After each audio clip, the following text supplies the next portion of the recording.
Yeah, it takes a few minutes for once you set it live. It takes a few minutes for people to come on board, but I'm sure you can see them right now, and yeah, good to be here. I'm looking forward to this, folks. Yeah, it's very interesting to be here with you as well. But hey, I guess it's time, so we can start. Yeah.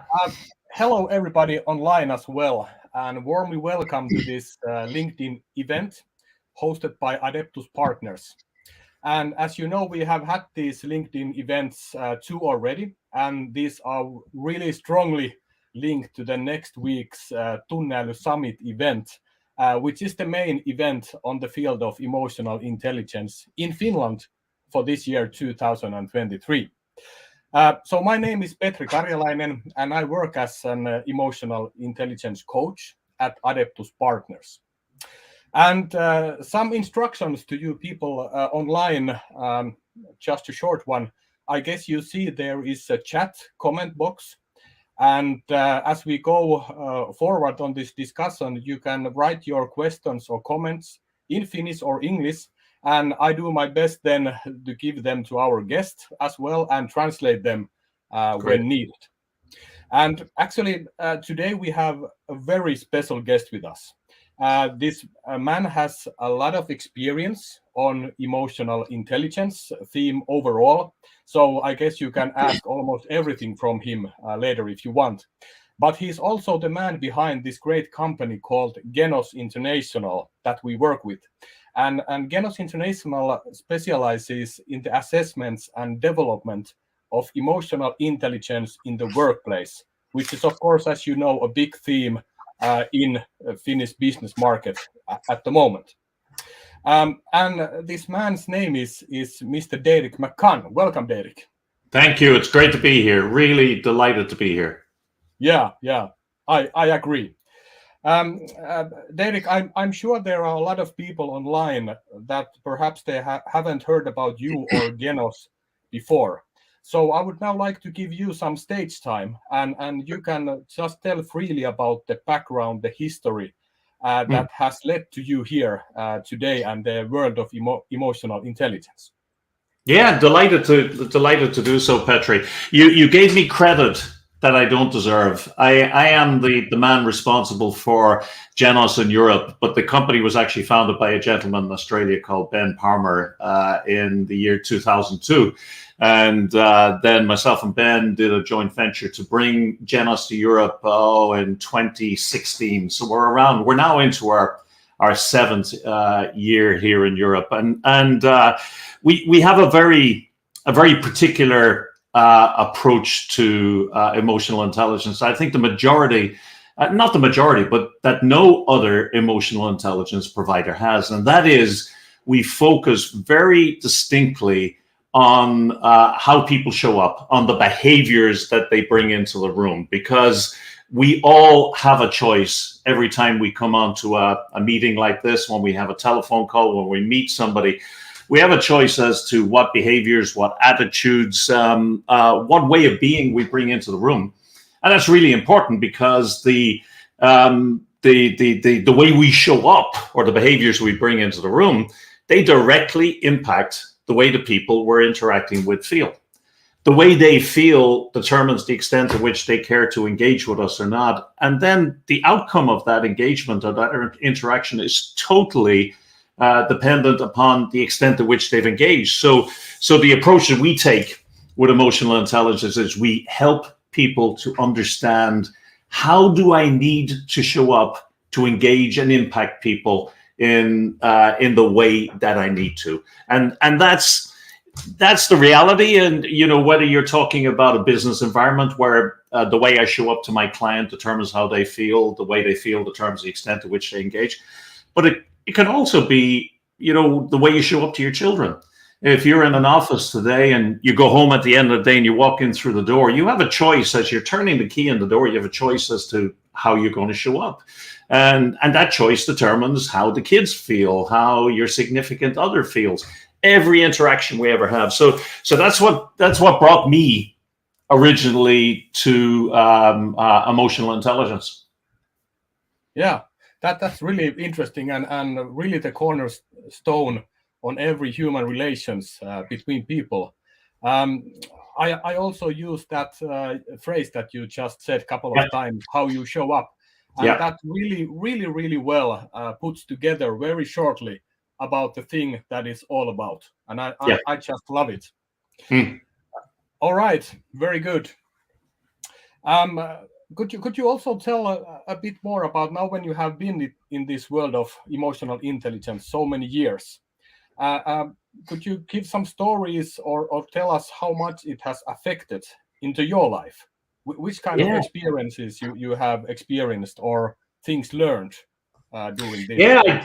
I'd be happy to. In fact, let me roll back a little bit before that and tell you my first realization that emotional intelligence existed as something tangible and observable, even though at that stage I wouldn't have known to call it emotional intelligence. This gentleman here, sadly, in about 10 days, it'll be his anniversary. He died about 13 years ago. And he was the foundation, our founder, one of the founders of a company in the United States called Profiles International. And I worked for them for 15 or 16 years. And indeed, one of your colleagues, Christian, worked with him as well. And Jim was a very particular sort of person. We'd have annual conferences, and there'd be maybe 400, 500 people at those conferences. And when Jim walked into the room, it was like he took everybody into the palm of his hand. It was like the whole place quieted, the attention went to him, and it was like he wrapped everybody in a big hug. When you dealt with him one-on-one, you felt his presence, you felt his impact, you felt him engage you. And I was always fascinated by that, because it didn't matter who he dealt with. It didn't matter how difficult they were. He had a way of connecting. He had a way of engaging with people. And at that time, the only label I could come up with for that was charisma. And so I thought that the man has charisma. And so I started doing a lot of research on charisma, because I thought, if there's one Jim Serbascu in the world, why can't I be a Jim Serbascu? Why can't I do the things he does? Why can't I engage him? And I worked with Jim, and we did a lot of research, and we brought out a book, I think it was 2010, called Leadership Charisma. And it was a deep research into what is it that what we call charismatic leaders, what is it that they do that others don't? And can anybody choose to affect those behaviors and therefore become charismatic? And the book was very successful, and it was a really good way of looking at what people like Jim did, but it still didn't quite scratch the itch. And a number of years later, maybe if I go back now, say about 10 years, I came across, or I dived into the topic of emotional intelligence. And what I discovered when I started looking at it in depth was that they were describing what I was describing in the book Charisma, or trying to describe. They were describing what are the particular behaviors that allow an individual to connect with somebody more effectively. And, of course, Dan Goleman spoke about self-awareness and other awareness and social awareness and social management and so on and so forth, and the skills that allowed us to manage the interpersonal relationships we have with people. And it was, as I say, in that moment, I realized, darn, the book I wrote on leadership charisma wasn't actually about leadership charisma, and could have been much more accessible if it was written on emotional intelligence. Yeah. And happily, so that started a search, and I started searching for how would I measure this? How would I measure these behaviors? And none of the conventional EI assessment people actually measured it. And I had pretty much given up on the idea I would find one in existence. I thought I'd have to create something. And I came across Genos in Australia, and as the as the saying says, the rest is history. So that's what brought me into it. Now, what I noticed since going into organizations, and particularly I think post-pandemic, there is a huge appetite. People have an enormous appetite to understand how do I create an organization where people feel connected, where they feel safe, where they feel they can trust and are trusted, where they feel psychologically safe, and where there's empathy. And the skill set that is emotional intelligence delivers all those things. So it's such a joy going through the world, getting paid to help people, to help their people to connect more effectively. And, if I don't sound a little bit like a Miss World pageant entrant, moving us a little bit better or a little bit more towards a better world, because every person that makes the choice and sets the intent to show up to their fellow man in an emotionally intelligent way has a little ripple effect, a little butterfly effect on the world. And so in working with this topic, you always feel that you're changing the world one person at a time. So it's as much a calling as an interest. Yeah, I mean, great story. I was just listening to that, how all these things happened on that timeline and took you there and here today, and the safety and the psychological safety in the workplace as of course the main theme of the next week's summit. Yeah. Is one of the main business trends in Finnish markets at the moment, and I guess it goes worldwide. Yes, absolutely. Yeah. It's psychological safety is, again, the only thing that's new about psychological safety, and it's been around for about 20 years, but even if you go back before we started calling that, the main thing that's new about psychological safety is the label. There's a label on it now, and that means we can research it, and that means we can create it, and we can observe it, and so on and so forth. But there have always been environments where people felt that they could stumble, make mistakes, challenge the way things are, ask silly questions, etc. And in those environments, people tend to innovate more effectively and get better results. So it's and one of the joys again is of working with this material is when you're talking about anything to do with about the way people show up to one another, you notice that everything you read is connected to everything you read. Yeah. So the way next week when we in the conference, one of the things I'll say is very clearly is that psychological safety is many things, but one of the things it's the confidence that you know that the people that you're working with and the people you're around are going to show up to you in an emotionally intelligent way. Because if you know they're going to show up to you in an emotionally intelligent way, you'll feel safe. So it's a fascinating area to be involved in right now. Yeah.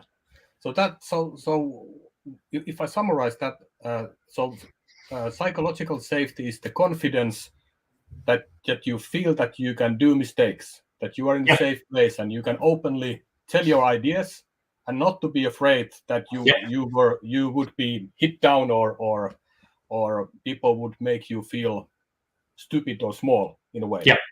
Yeah. That's exactly. In fact, one author says that psychological safety is the freedom to be yourself without worrying that you're going to be criticized or judged. And you think of with your loved ones, you are absolutely yourself. You're your grumpy self when you need to be your grumpy self.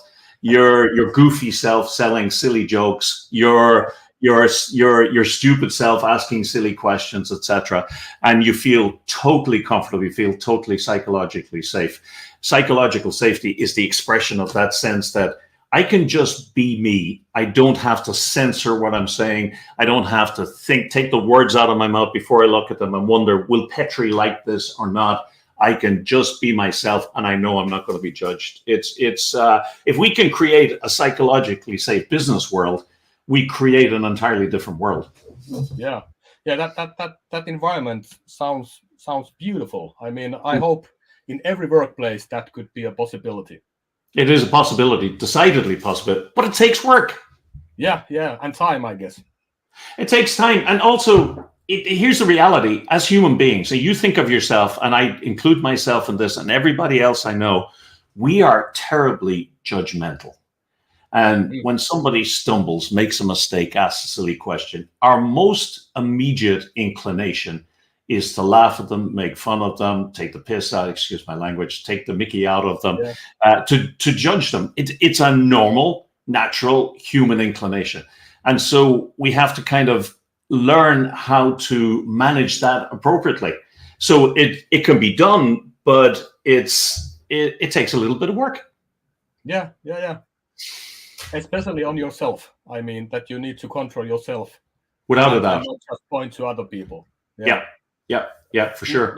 Now we did speak a bit about the psychological safe theme and the summit. And as you said, we will continue on these topics next Tuesday.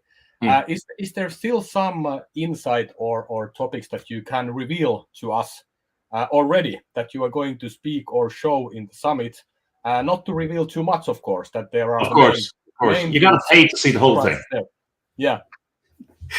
Yeah, I mean, what I'm going to be looking at in my session is I'm going to be looking at the importance of psychological safety in a sales environment. And I think if you understand what psychological safety is and you understand what it feels to or what it's like to feel psychologically safe, well, then you can probably start to speculate on what sort of impact a salesperson has to have on their client in order to make them feel psychologically safe, because we will simply not buy from somebody who makes us feel unsafe unless there's absolutely no alternative. Unless we really feel that somebody is making us safe, or unless we feel safe in somebody's company, it's not our first choice to buy from them. And it's a complicated. I heard somebody use an analogy, which I'll use next week, where you see people rock climbing. And sometimes you see people rock climbing, and there's one person up on this bare rock face, and they have a rope around them, and it's going down to somebody on the ground who is anchoring them. So if they slip, that they will they'll be kept safe. They won't hit the ground. And so right away, that person who's climbing the rock face has trust in that person. So they trust that if they slip, they are not going to let them fall. But they can have trust in that person, but still not feel psychologically safe around that person. So let's say I'm the person climbing that rock face and somebody has me anchored. Before I climbed that rock face, I made sure I felt that I could trust Petri to hold that rope tight. And so I feel, secure in that way. Yeah. But if I don't feel psychologically safe, I'm never going to say to Petri, there were a few moments climbing up that rock face when I felt really, really nervous. I'm not going to open up that way.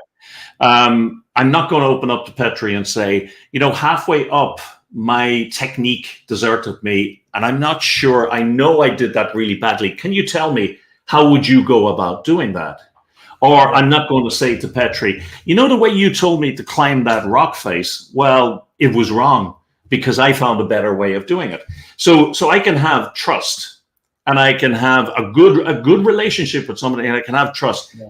And still there's no psychological safety. And there is the challenge, is to recognize that it's not something that comes automatically.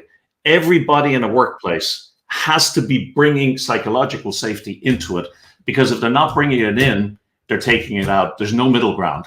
Yeah.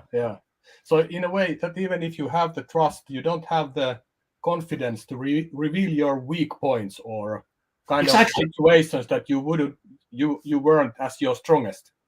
And so that's the difference. Yeah. Be yourself. I mean, when I go to your conference next week, every single conference I do, and I've been doing it for a lot of years, before I walk on, for the last 15 minutes beforehand, I'll be nervous, and I'll be saying to myself, why do I do this to myself? Why do I put myself through this? But I won't say that to any of you guys. But when I get home, my wife will say, how did it go? And I'll say, well, as usual, I was for the last 15 minutes before I started. But when I got started, it went very well. I feel psychologically safe with my wife.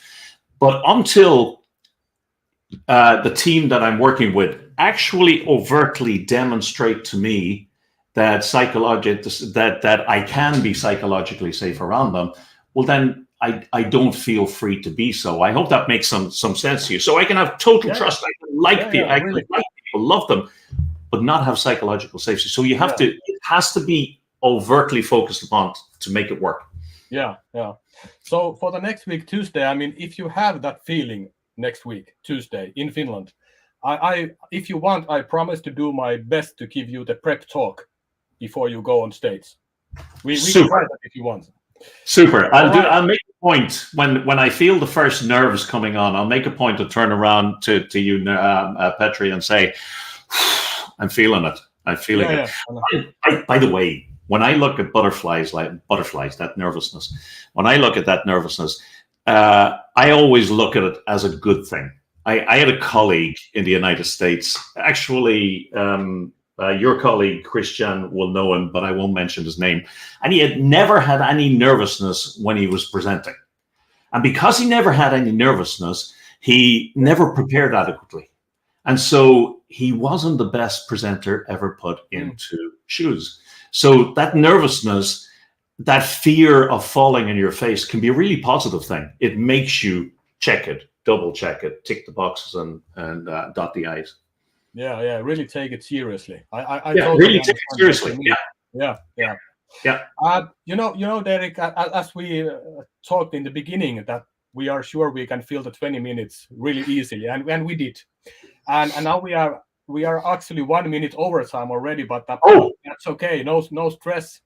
But maybe on the last topic on this discussion today here, that if there is some people online that they are still thinking that should they purchase the ticket to the summit, invest the time for themselves or the organization that they work, is there some inspiration or confirmation for them to just do it, take the time and participate?